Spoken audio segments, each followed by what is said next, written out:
Hello everyone, and welcome to November's webinar on customer service specifically through text. Customer service is the assistance and advice provided by a company to those people who buy or use its products or services. Now, I'm sure that you've had a great deal of experience with customer service, whether that is with your everyday job, with your prescription card, or with jobs that you've had in the past. Some ways that customer services may occur are through phone, in-person interactions, or text, email, or social media. Today we're going to focus there on the last bullet about text, email, and social media.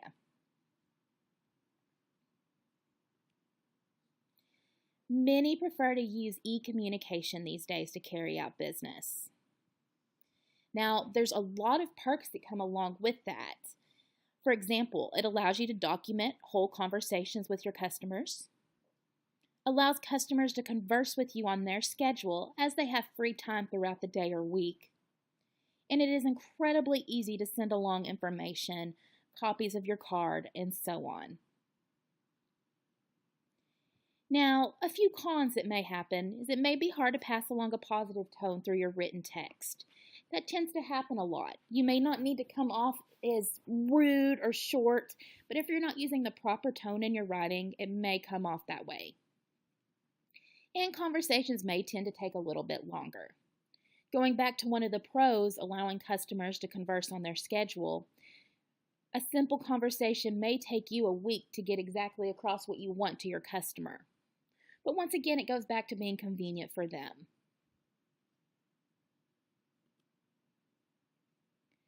Now to start, always start your email or message off with a pleasantry. For example, "So great to hear from you." "I am pleased to speak with you." Or "Thank you for contacting me." Now, this is true through social media messages, social media posts, text messages, emails, and so on. If it's starting the conversation, definitely throw in one of those pleasantries. Or if it's been a little while since you initially connected with that customer, put in a pleasantry. You, of course, don't want to use that for every single message that you communicate with the customer through, but insert it when appropriate. If you're using canned responses, which are absolutely great, be sure to adjust them slightly to be more personal. Include the person's name if you know it. Now, if you're not familiar with a canned response, that is basically a response that you save to common questions or things that may come across through your inbox. You can just simply copy and paste the canned response and then personalize it or adjust it as you need to. It's a great time saver, and it still provides that great customer service to the individual that you're speaking with. Now, be sure to keep conversations to the point.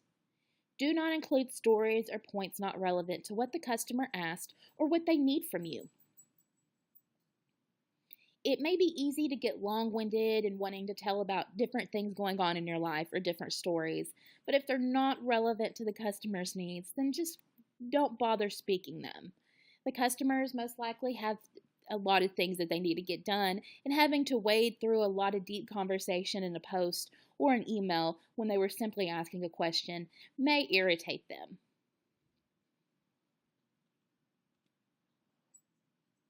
Maintaining professionalism should always be at the forefront of your mind.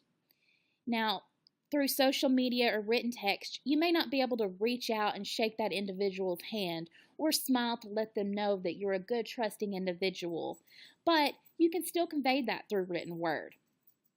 If you're not quite for sure how to do that, or you feel that you need practice, there are many guides available that will help you fine-tune your communication through email, text message, and so on.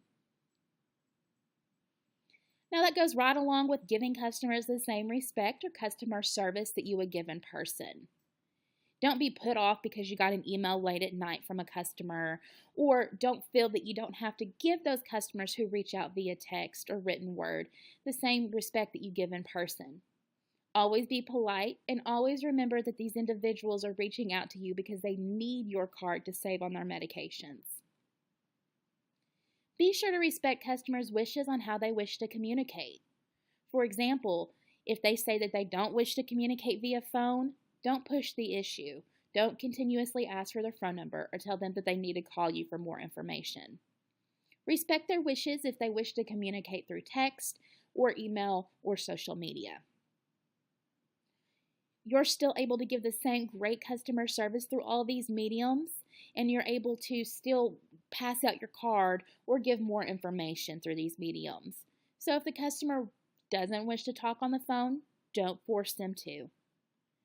On the other hand, if the customer does say after a few messages, hey, is there any way that we can talk on the phone? Then definitely go ahead and do that. To provide great customer service, you have to be open to communicating with your customers in any way possible. Now, a few things to keep in mind.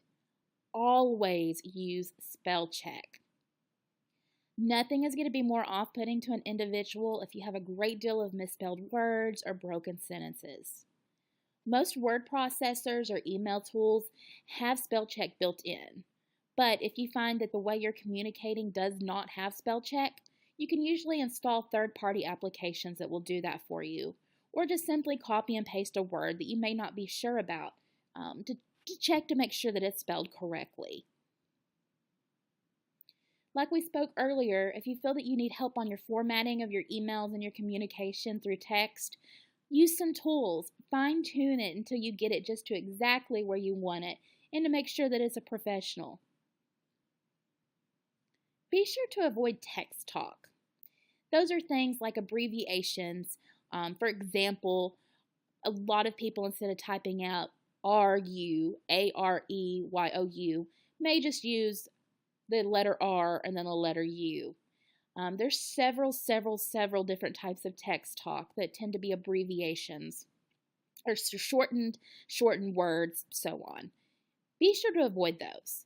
Try to maintain your professionalism as much as possible and use full words. It won't take but a few more seconds, if even that, and it will definitely let your customer know that you're serious and not one that's just using all this text talk and lingo that they may not even understand or know.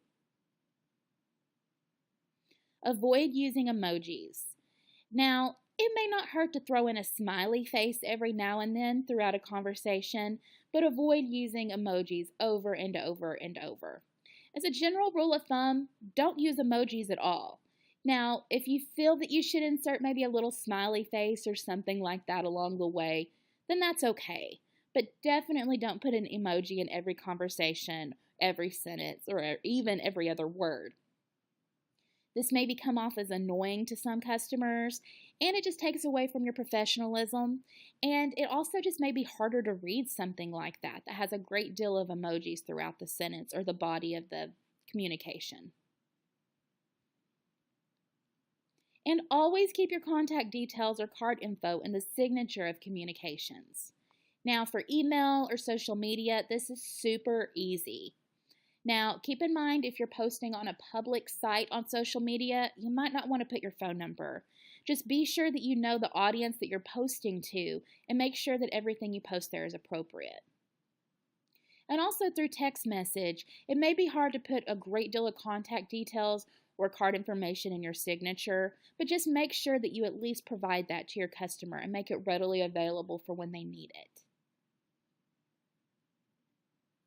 Thank you so much for joining us today as we discuss customer service through text. With a little bit of practice and doing your research, you can ensure that you provide the best customer service at all times.